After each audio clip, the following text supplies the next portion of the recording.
Programa Ponto de Vista com Nelson Freire. Oferecimento Sebrae RN. Seu sonho é o nosso desafio. Consórcio Eldorado. Seu sonho sem juros. Ligue 4008-6868. Chácara Bonfim. Condomínio Clube. A vida em um novo sentido.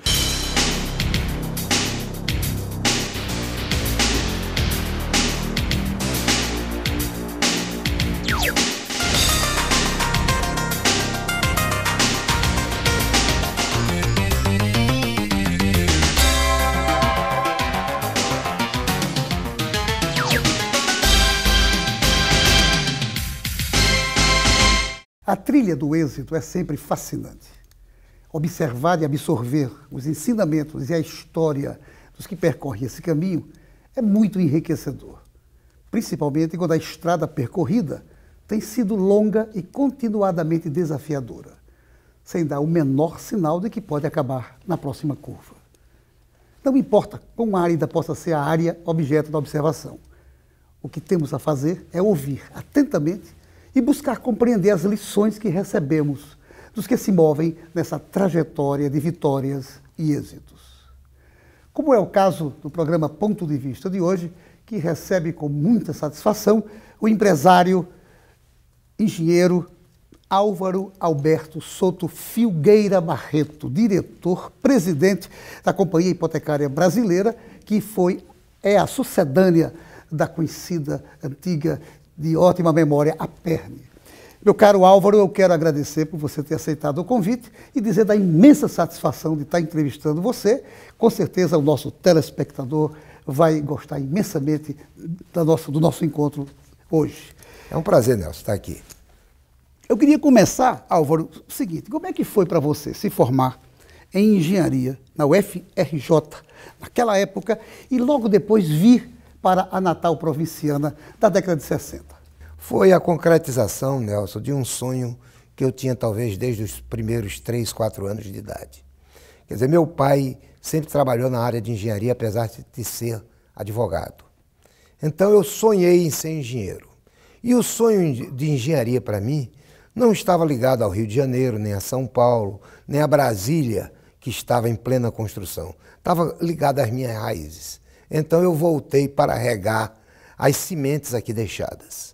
Você, quando chegou aqui, eu soube que você foi professor da da Faculdade de Ciências Econômicas. Como eu sou economista também, me chamou a atenção e eu queria saber da sua experiência, como foi ser professor aqui no Rio Grande do Norte. Foi algo muito agradável e talvez até isso, se eu fosse contar alguns detalhes, nós levaríamos seu programa todo e talvez até um segundo programa. Mas dessa experiência é algo que eu guardo como uma boa recordação na minha vida. Se a gente saber é bom, a gente transmitir, a gente sente uma felicidade interna muito grande. A Souto Engenharia foi a sua primeira experiência na área privada? Foi. Eu cheguei aqui formado, me diplomei em dezembro de 1962 e no dia 10 de janeiro de 1963 eu constituí uma empresa, CECISA, Souto Engenharia Comércio e Indústria S.A. E no final de janeiro disputava uma concorrência que eu fui vencedor e tive a minha primeira obra iniciada e concluída, o ginásio esportivo Gessé Pinto Freire. Vê que temos muita coisa em comum, inclusive essa construção que evoca a memória, a lembrança do meu tio, querido. De nosso senador. O que é que você sentiu quando você fundou a Perni, que virou ícone, símbolo de toda uma época, exatamente no setor da poupança privada? Hoje ela foi sucedida pela atual CHB, que você preside. Você, quando fundou a Perni, você tinha noção de que ela iria se tornar esse grande ícone que foi? Era para mim um desafio. O mercado financeiro especializado e dentro de uma política habitacional que era novidade no Brasil. Foi logo após a criação. O Banco Nacional da Habitação iniciou praticamente, foi criado em 64 e já em 1967 eu entrei para conseguir essa carta patente e me encantei pela possibilidade de gerarmos no Brasil um instrumento financeiro que possibilitaria a classe B, C, ter uma casa própria. Veja bem uma coisa, meu pai sempre foi um construtor de bairros, de ruas, apesar de ter uma formação em direito. E sempre viu o impedimento, muitas vezes, porque uma casa representa 20, 25 anos de poupança, porque é um investimento muito mais alto do que um automóvel, do que uma geladeira. Então eu senti e me encantei com a possibilidade de ter, para aquilo que eu via como atividade profissional, desde os meus primeiros anos, uma expansão muito grande. E, de fato, isso nós assistimos. Com o crescimento, com a ascensão e talvez a queda depois do BNH, mas com a absorção de suas atividades pela instituição financeiras fiscalizadas e geridas pelo Banco Central, nós sentimos até hoje que a construção civil, acoplada à comercialização de imóveis e ao financiamento a um prazo longo, viabilizou a muitos brasileiros, de uma forma diferente, ser possuidores de sua casa própria. E você, que fez parte desse momento, dessa história, você deve, sem dúvida nenhuma, se sentir super feliz por ter feito muita gente feliz também. De fato, e mais do que isso, eu me gratifico. Quando passei a viajar por várias partes do mundo, a exercer cargos em entidades de classe, e lhe confesso talvez uma vaidade que eu guardo muito íntima comigo, porque as coisas de vaidade que a gente tem, todo ser tem os seus pontos de vaidade, foi quando, há 2 anos atrás, eu fui escolhido como o 10º brasileiro a possuir a medalha de mérito habitacional, conferida pela ABCIP, e que realmente ela não deixa de lubrificar, e bem lubrificar, o meu ego. Sem dúvida. Você, inclusive, você foi conselheiro, foi diretor e foi vice-presidente da ABCIP, que é a maior entidade que congrega os profissionais do mercado imobiliário. Como é que foi essa sua experiência como vice-presidente durante tanto tempo? A ABCIP, inclusive, quer dizer, hoje é uma entidade que se senta numa mesa, Caixa Econômica, Banco do Brasil, Bradesco, Banco Itaú. Quer dizer, em matéria de participação de ativos, eu sou uma mosca.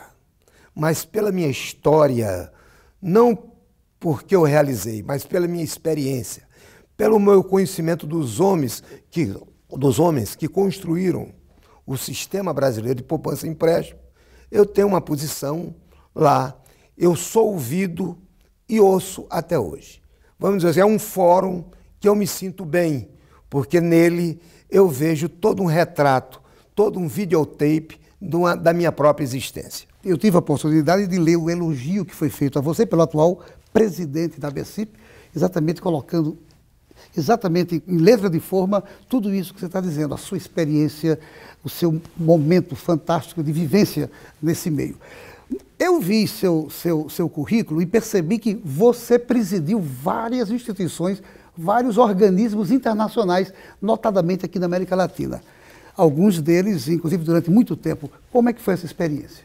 Inicialmente, nós fundamos, há 35 anos atrás, pela ABCIP, um Banco Interamericano de Poupança e Empréstimo. A história desse banco era se aproveitar do mercado, principalmente naquela época dos petrodólares venezuelanos e os recursos americanos, para fazer um mercado secundário de hipotecas entre as Américas. E o Brasil tinha era um boarding de 10 diretores, e o Brasil tinha desses 10, 2 cargos, um representando as entidades privadas e outra as entidades públicas. Eu comecei como suplente das entidades privadas e em 1982 eu assumi a titularidade e fiquei até o término desse banco, que se deu em 2010.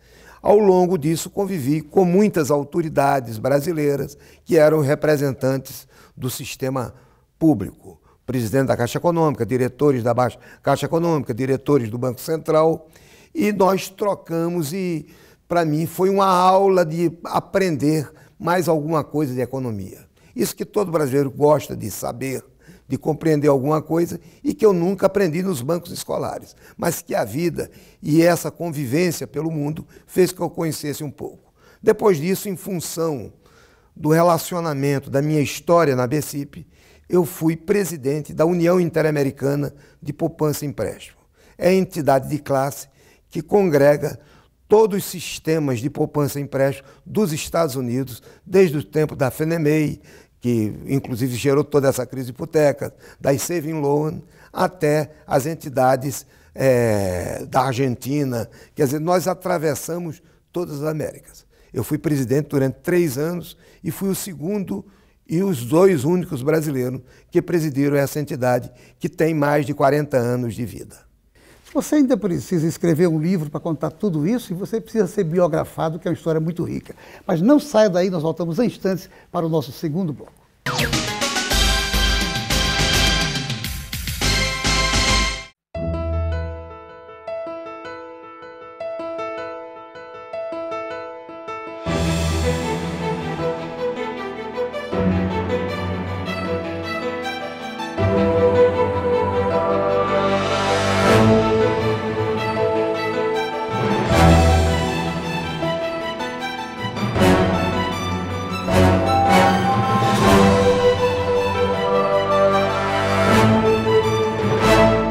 Seu papel é estudar. O nosso é tornar possível seus estudos. Seu papel é dirigir com responsabilidade. O nosso é tornar possível o seu carro. Seu papel é decidir viver junto para sempre. O nosso é tornar possível o futuro de vocês dois. Seu papel é amar seus filhos. O nosso é tornar possível o lar da sua família. Consórcio Eldorado. Há 30 anos, o nosso papel é tornar possível. Eu optei por ter minha casa de campo aqui na Lagoa, sobretudo pela segurança, mas também pela beleza, pelas possibilidades de esporte náutico, pela hípica e tudo isso ser usufruído pelos meus netos.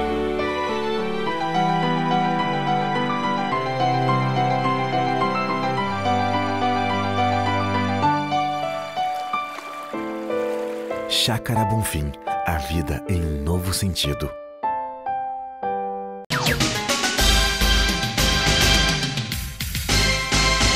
No mês de maio, as vendas do comércio varejista no Rio Grande do Norte aumentaram 10,8%.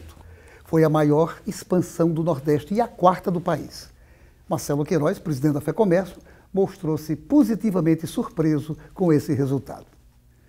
O Sistema Fierne fez esta semana o lançamento oficial da primeira Feira Potiguar da Indústria. A feira vai acontecer de 11 a 13 de dezembro no Centro de Convenções de Natal. Voltamos à nossa entrevista com o empresário Álvaro Alberto. Álvaro, você fundou e presidiu a AGN. A pergunta é a seguinte: ela tem futuro para o Rio Grande do Norte? Tem.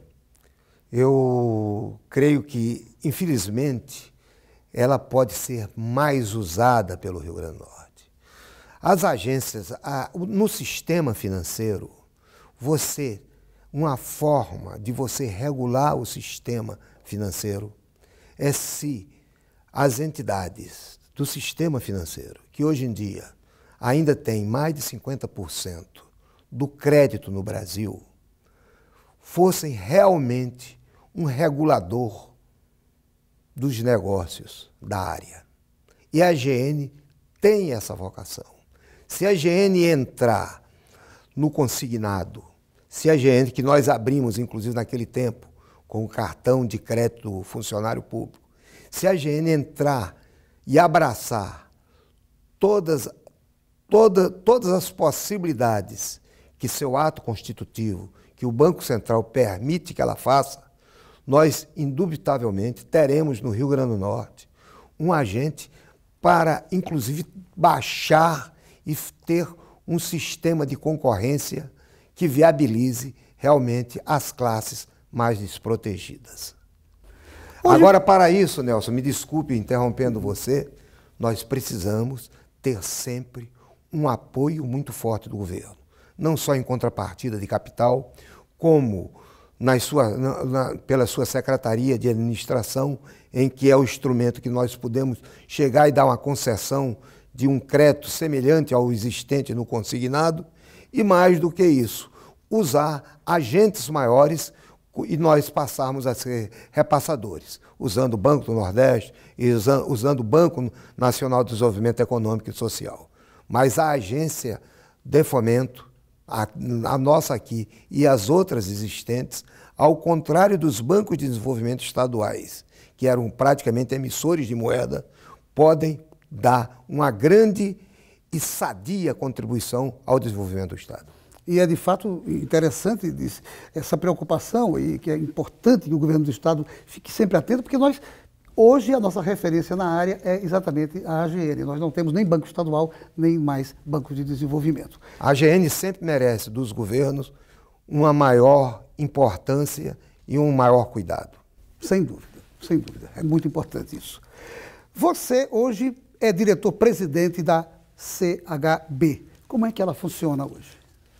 Nelson, a CHB é uma decorrência das entidades financeiras criadas pelo Banco Nacional da Habitação. Eu poderia dizer que uma companhia hipotecária é o banco da família. Porque os bancos, cada dia, são mais direcionados para as empresas, inclusive para as grandes empresas. Um banco hoje, você não tem a pessoa do gerente. O banco hoje você fala principalmente com o computador. Um banco hoje tem de analisar a pessoa, essencialmente a pessoa jurídica, seus balanços, seu histórico. E existe uma desproteção da pessoa física. Para os bancos, para os grandes bancos, para as grandes entidades financeiras, o banco nada mais é do que um receptador, um recebedor de seus depósitos, seus dinheiros, um pagador dos seus cheques. As companhias hipotecárias usam como garantia dos seus empréstimos o principal ativo que uma pessoa física tem. É o seu imóvel, o seu terreno de praia, o que você comprou e que foi uma decorrência ou foi uma consequência de uma poupança feita por você ao longo de uma vida profissional ou de parte de sua vida profissional. Você compra o terreno, mas você tem anseio de, naquele terreno, fazer a casa, você paga o terreno, você depois paga a casa, e chega um dia que você tem filhos, esses filhos vão para a faculdade, esses filhos querem um curso no exterior, esses filhos casam, esses filhos querem a casa e querem o terreno, e você pode usar aquela sua poupança, aquele seu patrimônio, para a uma taxa de juros muito menores do que as taxas exercitadas no comércio, de conseguir crédito para essa roda que girou em você, gere na sua família. Quais são os grandes desafios do crédito imobiliário hoje no Brasil? Veja bem uma coisa, o crédito imobiliário no Brasil, nos dias de hoje, ele navega em mares relativamente tranquilos, porque deixou de ser um crédito especializado e através das hipotecas que não mais existem, e sim através do instrumento da alienação fiduciária, nós temos um instrumento muito mais verdadeiro como garantia. Nós geramos certificados imobiliários que são convertidos depois em papéis que são vendidos no mercado financeiro. Quer dizer, hoje em dia, antigamente nós tínhamos o mercado financeiro e um mercado de capitais. Hoje em dia, o mercado é o mesmo. Então, nós podemos financiar créditos para a família, para pessoas físicas, nós podemos financiar produção de habitações para empresas, não com recursos, com fundings gerados somente em caderneta de poupança ou originários do fundo de depósito, do fundo de garantia. Nós vamos no mercado de capitais e vendendo esses papéis para fundos de pensão, para grandes investidores, para as empresas de assets, nós trazemos para o mercado da família como funding para gerar recursos para aquelas pessoas que não têm uma empresa, que não têm um balanço, nem um histórico para ser analisado por um banco e dar crédito. Então, no Brasil, hoje em dia, está começando a existir uma separação. Os bancos, cada dia, financiam mais as grandes empresas. e está surgindo o crédito para a pessoa física, para o pequeno investidor, para aqueles que eram inicialmente totalmente desprovidos da possibilidade de ter crédito. Há risco de estarmos vivendo uma bolha no mercado imobiliário brasileiro? Não, eu não acredito, porque veja bem uma coisa, Nelson. Antes da grande bolha que houve nos Estados Unidos, inclusive com a Fannie Mae, nós tivemos nos anos de 81, 82, uma bolha no Brasil. E foi uma bolha que nos trouxe traumas muito grandes. Durante praticamente 20 anos, o crédito imobiliário deixou de ser prioridade de governo em função dessa bolha existente. Então, hoje em dia, nós temos cuidados, nós já assistimos esse filme e nós não temos condições de retornar a essa fase. Quer dizer, nunca se pode, um crédito não pode ser mais do que 70% do valor verdadeiro do financiamento. A bolha existiu quando se financiava 100% da casa e ainda se botava uma geladeira e às vezes sorteava um automóvel. Quer dizer, as garantias eram muito frágeis. Hoje em dia nós não temos no Brasil quem conheceu, quem viveu, quem assistiu esse espetáculo, inclusive que teve como consequência um esquecimento por parte das autoridades governamentais ao longo de 20 anos numa atividade que gera crédito diluído, que dá o conforto social de uma habitação para a família, que gera vários empregos, inclusive não especializados. Quer dizer, um gerador de riqueza foi esquecido pelo governo. Voltou a ser lembrado. O sistema voltou, mas nós temos a responsabilidade, talvez até com quem assistiu toda essa história, e alertar. Nós não podemos gerar outra bolha. Não saia daí, nós voltamos em instantes para o nosso terceiro bloco.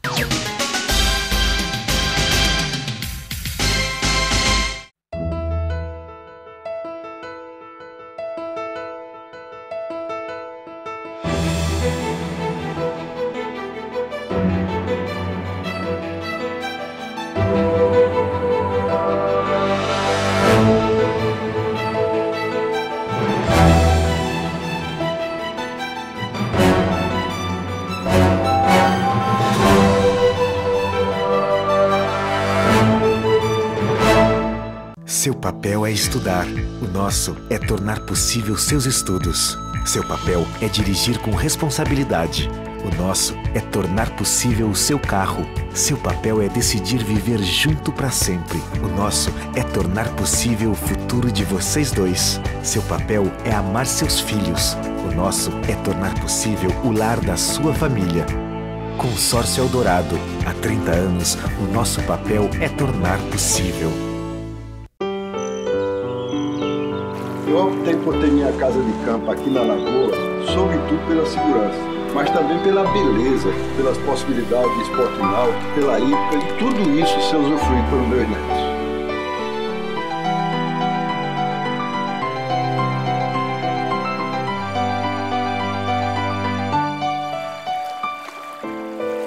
Chácara Bonfim, a vida em um novo sentido.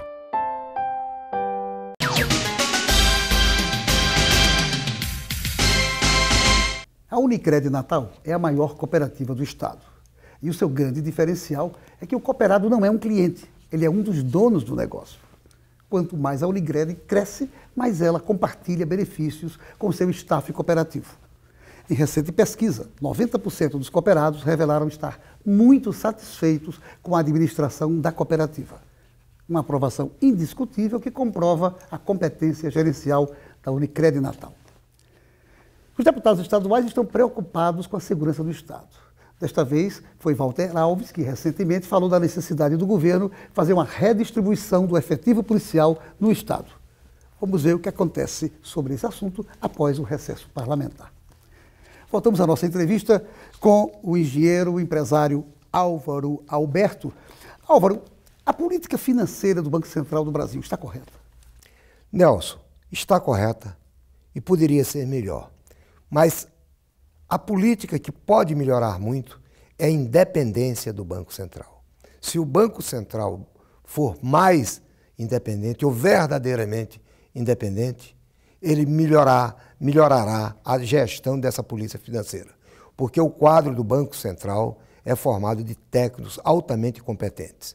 Como muitas vezes, quando se critica Brasília no Brasil, existe em Brasília, em vários ministérios, em vários órgãos públicos, profissionais da melhor categoria, que poderiam ser professores ou técnicos ou profissionais de valor na sua área.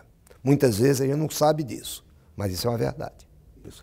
O brasileiro, será que ele já aprendeu que a poupança é fundamental? Será que ele aprendeu a poupar ao longo Nós desses anos? estamos diante de uma dicotomia nisso. Como nós subimos muito de classe, como uma classe subiu, e na hora que essa classe sobe, a ânsia de consumo é muito grande. Então, dificilmente, em valores, em números, existe uma classe brasileira que a ânsia não é poupar, é consumir. Porque ele quer o automóvel, ele quer a casa melhor, ele quer a viagem ao estrangeiro, ele está sentindo que ele pode ter tudo aquilo que na sua infância ou na história dos seus pais, os seus avós, era uma história de livro ou da carochinha. Então é sempre importante lembrar para ele que, de fato, a poupança é fundamental. Claro que é. Você acredita no futuro do Brasil? Não, se eu não acreditasse, eu não estaria aqui. Hoje em dia o Brasil, o mundo é globalizado. Eu acredito. Nós temos um povo fantástico, a formação. Eu inclusive, morei já 2 anos nos Estados Unidos. Hoje em dia, eu acredito no crescimento do Brasil, no futuro do Brasil, e mais do que isso, eu vou viver toda a minha vida, o resto da minha vida, em Natal. Eu sou um cliente de algum cemitério de Natal, porque eu creio e acredito também na nossa terra e na nossa cidade. Como é o Álvaro hoteleiro? O Álvaro hoteleiro foi uma parte de minha vida. Eu sempre trabalhei projetos. No dia que minha etapa acabou, eu virei a página e fui atrás de outro. Eu fui construtor de pontes, fui construtor de cidades, fui construtor de condomínios. Eu virei essa página. Eu fui depois construir, optei pela Aperne. Um dia, essa página virou, que começou agora com a CHB. Mas nesse intervalo, eu construí um hotel em Natal, eu construí um hotel nos Estados Unidos.